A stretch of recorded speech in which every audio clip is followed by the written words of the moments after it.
Once upon a time, there was a magical garden full of colorful flowers. There were beautiful red roses, sunflowers that followed the light, daisies with white petals, tulips in shades of purple and pink, and elegant white lilies.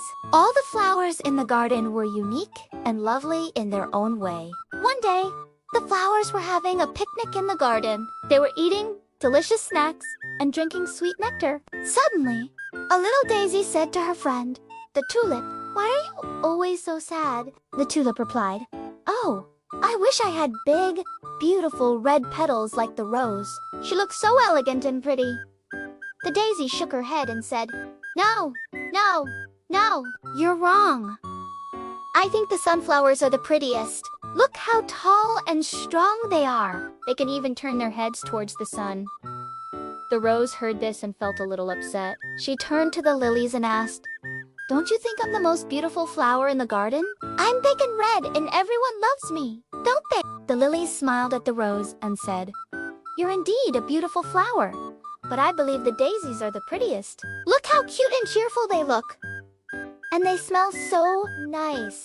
The other flowers started nodding their heads in agreement. The daisies were indeed very cute and pleasant to be around. The rose felt sad because nobody thought she was the most beautiful anymore. She started to droop her petals and shed some tears. Seeing the rose crying, the wise old oak tree said, "What's wrong, little rose? Why are you shedding tears?" The rose sniffed and replied, "All the flowers said, I'm not the most beautiful one. The sunflowers are taller, the lilies are prettier, and the daisies are cuter than me. So I'm not loved or cherished in the garden anymore." The old oak tree listened patiently and then said, "Oh, little rose, you're so wrong. You are a beautiful flower with soft and velvety red petals.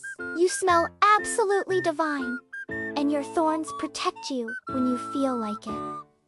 There's no need to be sad." But the rose continued crying.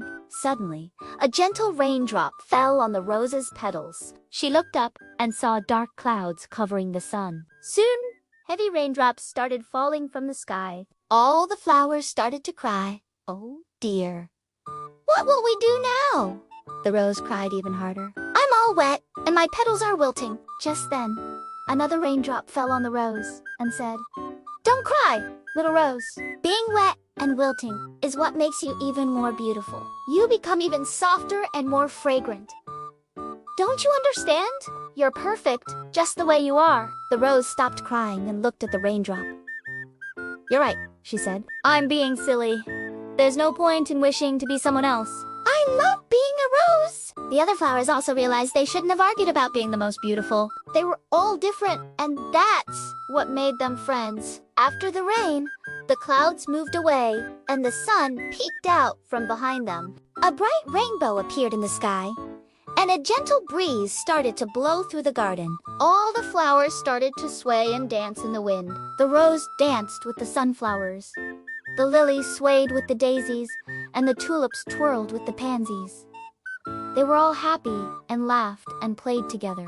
As the flowers were playing, the warm sunshine said, "Hey, little rose, why were you sad earlier?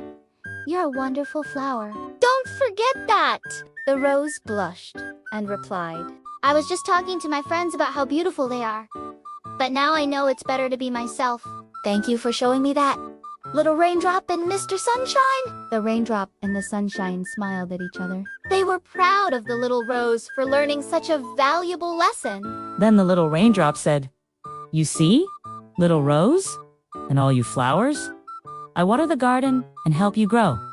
Without me, you would dry up and die." "You need me to survive," the sunshine said, "and I give you all the energy to make your flowers bloom and your colors shine. I keep the garden warm and cozy. Both of us are important in our own ways, just like you all."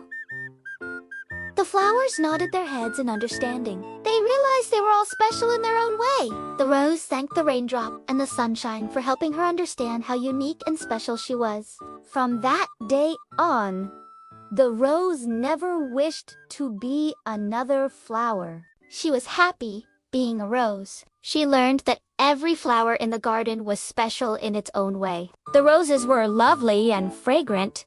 The sunflowers were tall and cheerful. The daisies were cute and pleasant. The tulips were elegant and colorful, and the lilies were graceful and pure. All the flowers continued to live happily in the garden, celebrating their differences and appreciating their unique beauty. They understood that it was their diversity that made them such a wonderful community. They worked together to make the garden a beautiful place for everyone. The roses provided sweet nectar for the bees. The sunflowers attracted butterflies. The daisies offered food for the ants.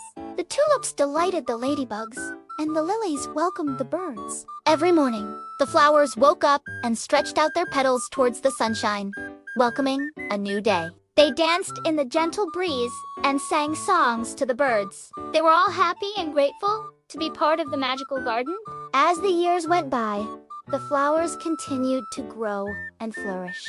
The little daisy, who had been so worried about her small size, became the happiest flower in the garden. She learned that being small and delicate made her unique and beautiful in her own way. The shy violet, who had always stayed hidden behind the big flowers, started to bloom and show off her lovely purple petals. The garden became known throughout the land for its beauty and diversity. Far away in a distant land, there was a young girl who had never seen such a beautiful garden. She had always lived in a gray and boring town where everything was dull and lifeless. One day, the girl decided to take a walk outside the town. As she walked, she saw a little path leading to a forest. She had never been in a forest before, so she followed the path out of curiosity. As she walked deeper into the forest, she started to see beautiful flowers everywhere. There were red roses, bluebells, yellow dandelions, and white lilies. The girl had never seen so many colorful flowers in one place. She stopped and stared in amazement. The girl had never felt so happy and at peace. She sat down on a nearby log and closed her eyes, breathing in the sweet fragrance of the flowers.